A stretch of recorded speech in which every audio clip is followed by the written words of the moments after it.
Olá, sejam todos e todas muito bem-vindos a mais um episódio do NeuroEducaCast. Tenho o prazer de estar aqui juntamente sempre com a minha querida amiga, grande profissional, Renata Aguilar.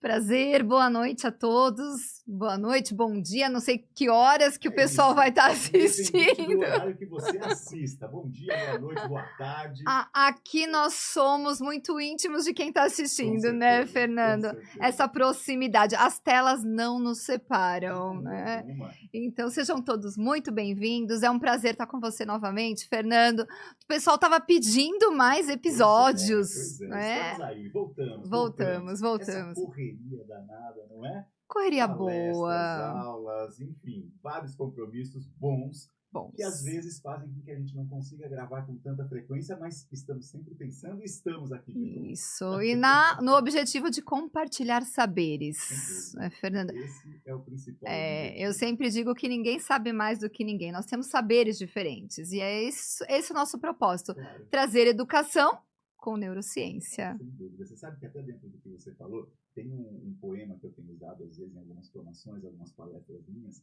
que diz assim: sou feito de retalhos. E no fim ele termina, é um poema grande, e ele termina assim dizendo: e por fim, cada retalho meu e seu que a gente vai agrupando, a gente vai acabar se tornando um grande bordado de nós mesmos. Olha, Então, que eu acho que lindo! esse é o objetivo, Então, não o é? pessoal que está assistindo, a gente curte e compartilha, porque esse poema vale a pena, né? Depois a gente, no outro episódio, lê esse poema inteiro para Isso, vocês. muito bom, muito bom. Mas falando em retalhos, em irmos nos construindo, eu acho que a gente poderia falar um pouco sobre brincar hoje. O que você acha? Nossa, perfeito, Fernando. Eu acho que o brincar, as pessoas têm uma noção do brincar de uma forma muito diferenciada. Às vezes eu escuto muito dentro da escola os pais falando para mim: as crianças vão para brincar na escola. E eu digo: que bom que elas vão para brincar na escola. Então, o que é esse brincar? Como nós temos que trazer esse brincar, principalmente na educação infantil, porque o brincar na educação infantil ele tem um passaporte livre. E eu tenho observado que muitas vezes esse brincar tem sido deixado de lado pelo fato, Fernando, de preencher papéis, de ficar o tempo todo preenchendo livros, apostilas. E esse brincar ele é fundamental para a construção de outros requisitos que virão no futuro, como a alfabetização, a matemática. Então, esse brincar, ele constrói na criança inúmeras habilidades e desenvolve inúmeras habilidades. Entre elas, a criatividade, porque quando a gente brinca, a gente está criando. O faz de conta, que é tão importante. Depois, Fernando, eu quero que você fale um pouquinho sobre o faz de conta no autismo. Então, o faz de conta. E quando a criança brinca, ela experimenta, ela vivencia essas experiências sensoriais. Então, ao encaixar um brinquedo dentro da caixa, ela vai perceber volume. Então, o meu brinquedo não vai caber ali dentro daquela caixa. Ou então, um brinquedo é muito grande para aquele espaço. Ela está tendo noção também da linguagem, porque ela conversa com o brinquedo e ela dá funcionalidade para aquele brinquedo. E às vezes é um brinquedo simples, uma panela, né, dentro de casa, uma tampa, vira um brinquedo, vira um avião. Então, esse brincar é muito importante, principalmente na família. Isso que eu ia te falar. Engraçado que você trouxe a questão, às vezes, as pessoas dizerem assim: eu não vou mandar esse menino para a escola porque ele vai lá só para brincar. E durante a pandemia a gente ouviu muito isso. Muito. Não é? Tanto que, infelizmente, a gente viu muitas escolas de educação infantil fechando, justamente porque os pais tiraram os filhos das escolas porque eles iam somente para brincar na escola. E aí você traz essa importância do brincar, não só na escola, mas o quanto se estende esse brincar para dentro de casa também, né? Porque eu sempre falo isso. A casa, a escola, uma é continuidade da outra. Aquilo que a gente faz na escola não termina simplesmente dentro daquele espaço escolar, mas a gente tem uma continuidade de todo aquele processo dentro de casa.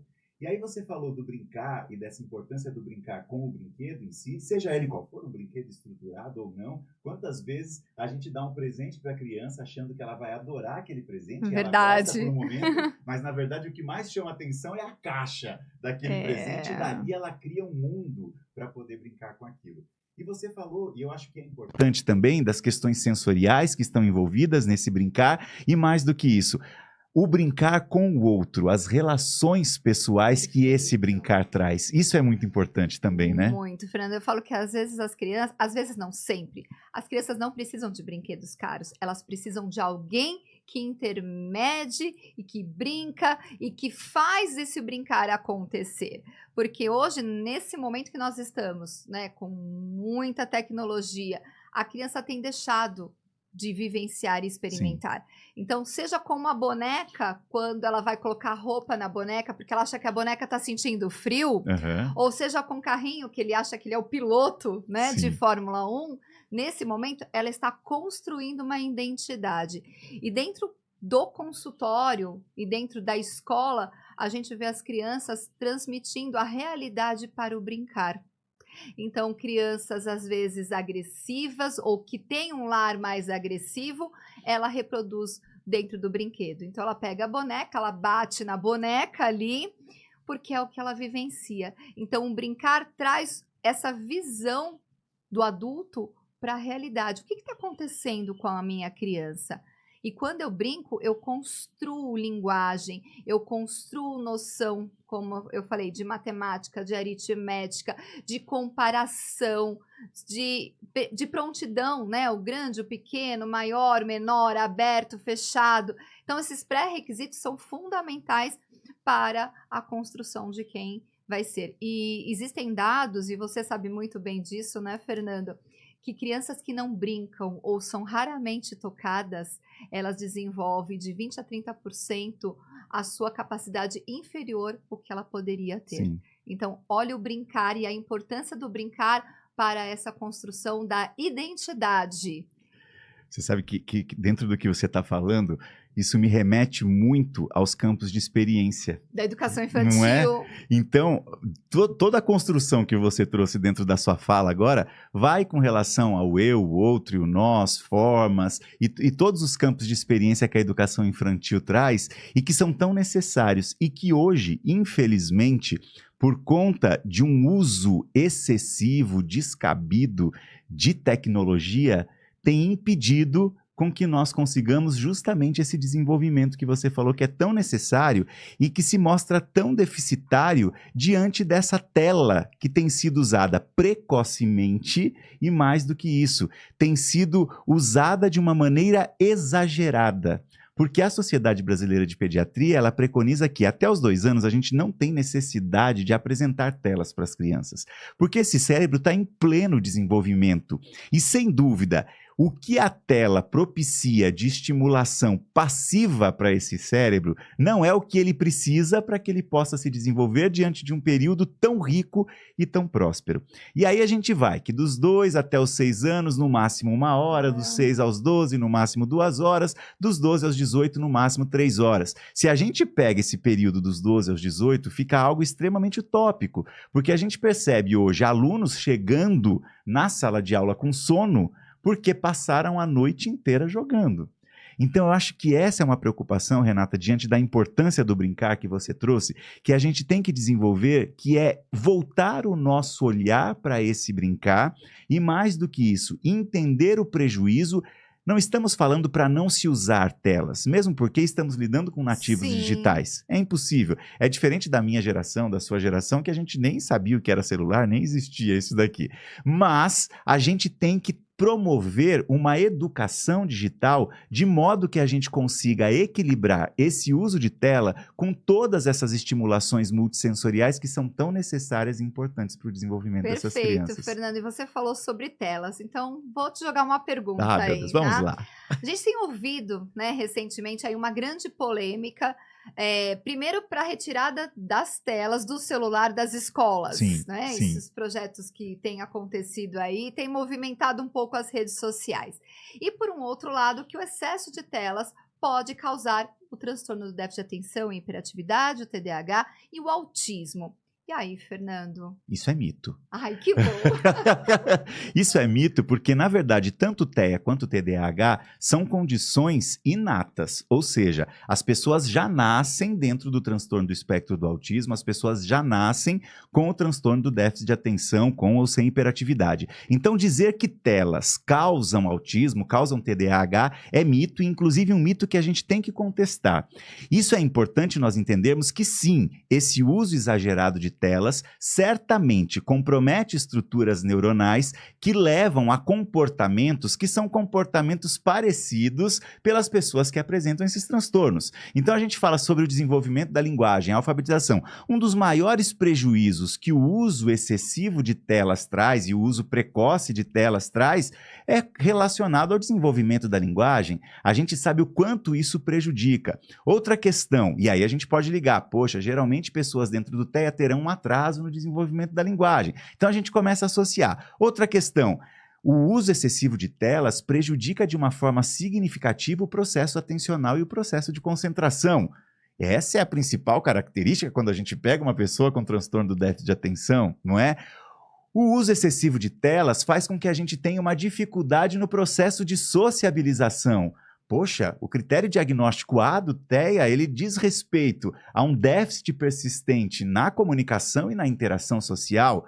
A gente vai ligando uma coisa com a outra, mas isso não significa que esses transtornos sejam causados por essa condição de um uso excessivo de tela. Então, eu até muitas vezes questiono alguns diagnósticos, porque às vezes a gente vê o seguinte, o menino, a menina foi ali no médico, em 15 minutos foi dado o diagnóstico para esse menino ou para essa menina.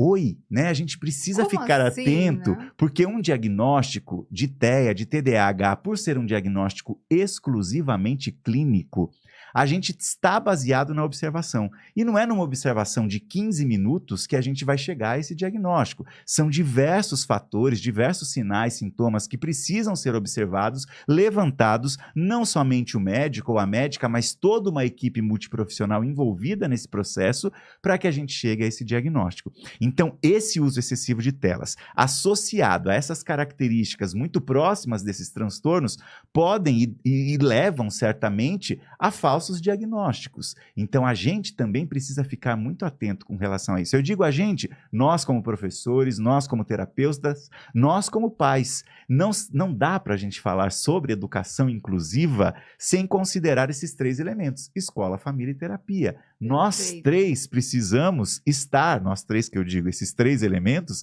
precisamos estar de mãos dadas e falando a mesma língua, porque isso vai contribuir para quê? Para o desenvolvimento desse menino e dessa menina. E aí eu jogo uma outra pergunta para você agora. Qual o conselho que você traz, ou quais dicas você pode dar para que professores, pais possam estimular esse brincar, possam potencializar esse brincar e, consequentemente, fazer com que a gente estabeleça um equilíbrio aí entre esse uso de telas e esse brincar tão importante? Perfeito. Então, primeiro nós vamos pensar nessa que essa criança, ela é corpo. E Ótimo. muitas vezes nós esquecemos que essa criança tem as necessidades do andar, do correr, do pular e do cair também. Porque ao cair durante uma brincadeira e ela se proteger para colocar a mão, é uma preservação da espécie. Hoje nós estamos vendo as nossas crianças tropeçando, muitas vezes no próprio pé, na sala de aula, e ela não consegue ter a segurança de cair e se apoiar. Então, o uso excessivo de telas, e você trouxe muito bem isso, Fernando, vai causar prejuízos, inclusive corporais. As crianças estão tendo prejuízos na coordenação motora, na praxia fina, elas não conseguem mais segurar um lápis como se deve, amarrar o tênis, né? Então, hoje os tênis são tiram cadarços e coloca o velcro. Então, para os pais, primeiro, entender que o uso de telas vai causar prejuízos, não só cognitivos, mas biológicos, físicos, corporais e emocionais. Ótimo. Porque dentro do uso de telas, ele tem toda uma estrutura que me chama a atenção e vai liberar, como você sabe, a dopamina, que é aquele neurotransmissor que traz a motivação. Então, retirar o celular da criança é como se eu estivesse tirando, principalmente de adolescentes, parece que eu estou tirando um órgão vital. Porque está tão enraizado isso, e como Sim. bem você colocou, são nativos digitais. Então, primeira dica que eu dou para os pais: brinque com a sua criança. Propõe atividades lúdicas dentro dentro de casa, como eu fazia muito isso com as minhas crianças, pegar lençol, fazer cabaninha. Vamos fazer sessão de pintura com as crianças. Vamos fazer uma culinária. Então, hoje nós vamos fazer um brigadeiro. Hoje vamos fazer sessão de pipoca. E aí, tudo bem entrar a tela como uma sessão de cinema para um desenho animado. Então, os pais querem tirar as crianças das telas, mas não proporcionam outras atividades que vão substituir e vão liberar o dopamina. Então, é muito fácil eu, quanto mãe, dizer: sai da tela, olha, eu vou tirar o seu celular. Mas o que eu estou colocando em troca disso? Perfeito. Então, nós precisamos entender: brincar, pular corda, correr, amarelinha, o ganhar e o perder dentro de um jogo, que isso faz parte. E no uso de telas, eu sempre dou um jeito de ganhar. Quantas vidas eu tenho dentro do videogame? Claro. Isso não é a nossa realidade. Sem dúvida. Você sabe que dentro do que você falou, tem um aspecto que eu acho muito importante com relação ao uso de tela. Primeiro, essa questão psicomotora que a gente precisa estimular e sabe a importância que tem nessa estimulação, nesse desenvolvimento. Você fala para apreensão do lápis. Para que eu chegue nessa apreensão trifásica, eu passo por diversas etapas que são necessárias e que às vezes só nesse movimento do dedinho para um lado, para o outro, para cima e para baixo, eu não consigo chegar nisso. Um outro ponto que você trouxe que eu acho fundamental é a questão do impacto emocional que esse uso excessivo de telas acaba trazendo na questão do próprio desenvolvimento emocional. Por quê? Não se tem mais interação face a face. Então eu pego e estou ali, totalmente focado nessa tela. Primeiro ponto. Esta falta de desenvolvimento da visão periférica me dificulta na identificação de expressões faciais. Expressão facial é algo que é tão importante para o nosso aprendizado emocional e comportamental que muitas vezes a gente não tem ideia. E quando a gente tem possibilidade de estabelecer essa troca face a face, e isso voltando ao transtorno do espectro do autismo, é uma outra condição que a gente pode ligar. Por quê?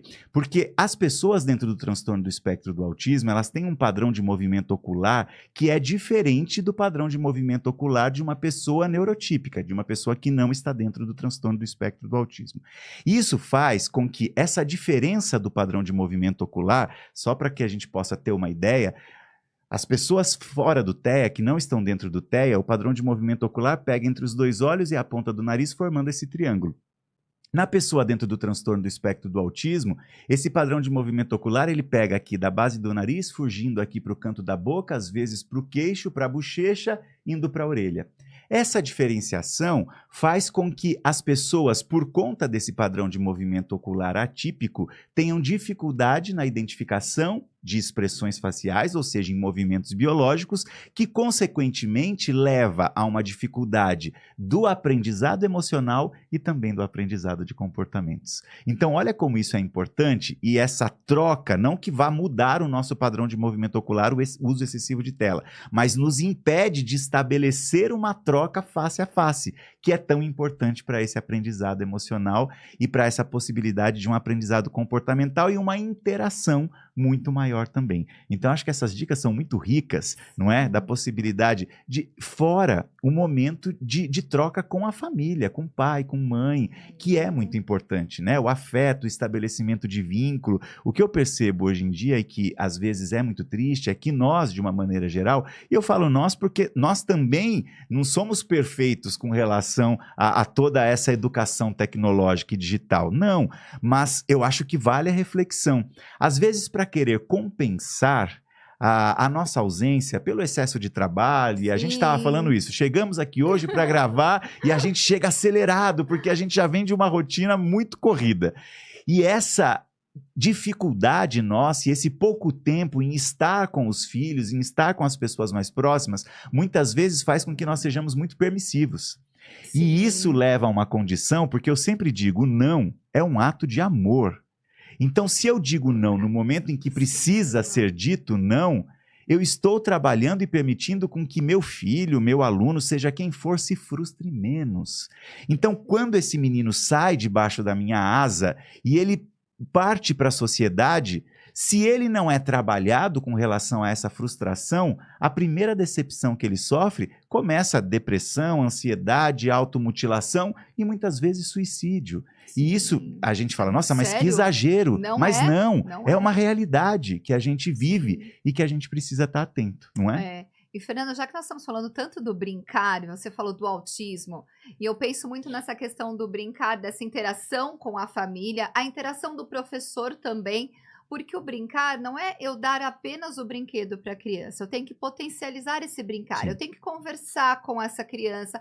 Ah, sua boneca, como que vamos dar um nome para essa boneca? Perfeito. Quantos anos ela tem? É o que eu falo, o brincar tem que ser funcional. Tem que ser Não é? funcional. E aí, Fernando, nós estamos falando aí do brincar, do autismo, e algo que nos chama atenção em crianças com espectro autista é que muitas vezes ele não dá funcionalidade para o brinquedo. E eu queria que você falasse um pouquinho sobre isso. Ótimo, vamos lá. Esse é um assunto que daria 3 podcasts só para a gente falar sobre isso, mas de uma forma resumida para que a gente entenda.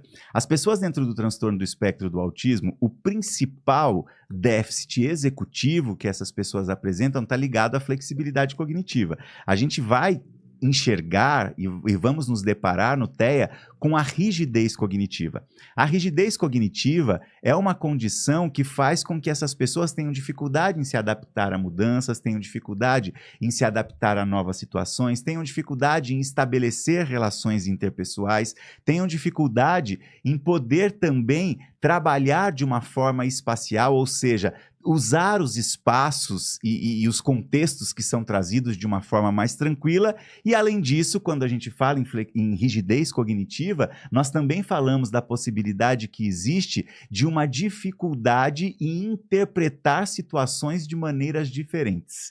E aí que vem a questão ligada a essa dificuldade da abstração voltada para o transtorno do espectro do autismo. Quando a gente fala em TEA, nós falamos de uma condição em que nós precisamos ser claros, diretos, objetivos, porque eles são muito literais naquilo que eles falam.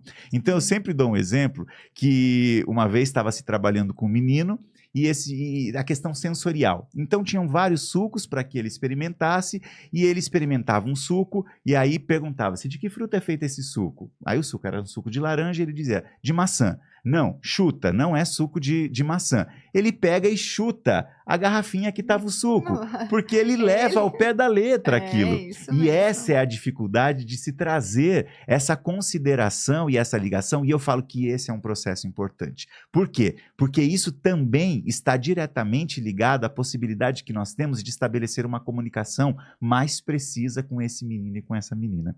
E essa dificuldade, eu digo que é um papel importante para mim como pai, para mim como professor, para mim como terapeuta, para mim como indivíduo que está inserido numa sociedade neurodiversa e que cada vez mais a gente tem essa necessidade de entender essa diversidade que existe.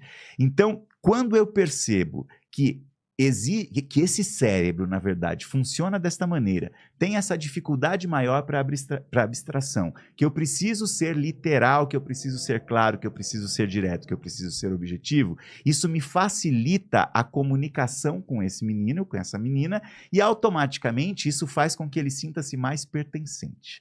Eu acho que inclusão é isso, é permitir com que todos nós, neurodivergentes ou não, nos sintamos pertencentes dentro desse contexto ao qual nós estamos inseridos. E isso melhora o quê? Diminui crise. Sim. Isso possibilita com que nós diminuamos, além da crise, também comportamentos inapropriados por conta dessa dificuldade de comunicação. E a autorregulação também, Perfeito. né, Fernando? Perfeito. Muito bom. Então, esse é um assunto, por isso que eu falei, é vasto a gente poder conversar sobre o cérebro do autismo, é uma questão que é fascinante, Sim. mas ao mesmo tempo é muito complexa e necessária de cada vez mais nós entendermos para podermos lidar com esses meninos e meninas. Isso, então que nós possamos brincar mais com as crianças, dar mais possibilidades, porque o brincar é vida. E o brincar tem que ter interação. E às vezes a gente pensa assim, fala do brincar, pensa do brincar só na educação infantil. Não, o brincar da educação infantil terá um reflexo direto na minha idade adulta, isso é fato. Mas o brincar, ele tem que existir em qualquer momento da nossa vida. Quantas vezes a gente não está dando aula na pós-graduação e Sim. nós estamos brincando com os alunos da pós-graduação? E o quanto aquilo não é rico, o quanto aquilo não favorece e propicia um aprendizado muito maior. E eu queria encerrar, né, essa parte falando que não é só o brincar. Quando a gente fala de interação e dos campos de experiência que aparecem na BNCC e os direitos das crianças, e um deles é o brincar, o interagir, conhecer a si, conhecer o outro, algo fundamental que eu tenho percebido que nós estamos perdendo dentro das escolas: a música. Ah, nem me fale. Então, professores, cantem com as suas crianças. Vocês não precisam ter uma voz maravilhosa, Não. mas o cantar proporciona linguagem, ritmo, expressão de vocabulário, expressão facial, Sim. Envolve a autorregulação. Eu vou trabalhar o meu ritmo, eu tenho que esperar o colega numa determinada parte da música para depois dar continuidade. E uma coisa fundamental: escolham boas músicas, façam bons repertórios. As nossas crianças merecem boas músicas. Com certeza. E temos muito boas músicas. Excelentes. Então, que a gente tenha a possibilidade de escolhê-las realmente e que elas possam contribuir para esse desenvolvimento. Nós trabalhamos com a questão de rimas, de paródias, de parlendas, né? 1, 2, 3, feijão com arroz. 1, 2, feijão com arroz. 3, 4. Já me acelerei. É o TDAH agindo aqui. Mas isso é a possibilidade de nós trazermos toda essa questão de construção de consciência fonológica, de gesticulação dessa região da boca, da bochecha, para que essa criança... Exatamente. Vamos cantar mais alto, mais baixo. Perfeito. Ah, você é um grande cantor aqui, quem sou eu para falar de cantar? Mas vamos cantar baixinho, Sim, alto, fininho, grosso. Fantástico. Um canta uma parte, o outro canta a outra. Olha o controle inibitório, funções executivas. Então, cantem, brinquem. Criança é corpo, é brincar. É isso. É isso. Brincar é vida. É vida. E a gente encerra esse episódio de hoje, que foi fantástico. Foi. Incrível. Podemos fazer 2, 3 e 4 episódios depois, mais à frente, voltando a falar sobre o brincar. Mas reflitam sobre o que a gente falou, porque brincar, como a gente disse, é vida, é importante e mais do que isso, é transformador para a vida de qualquer um de nós. Perfeito. Então, guardem aí, brinquem com as crianças. Um beijo e até a próxima. Tchau, gente. Tchau, tchau.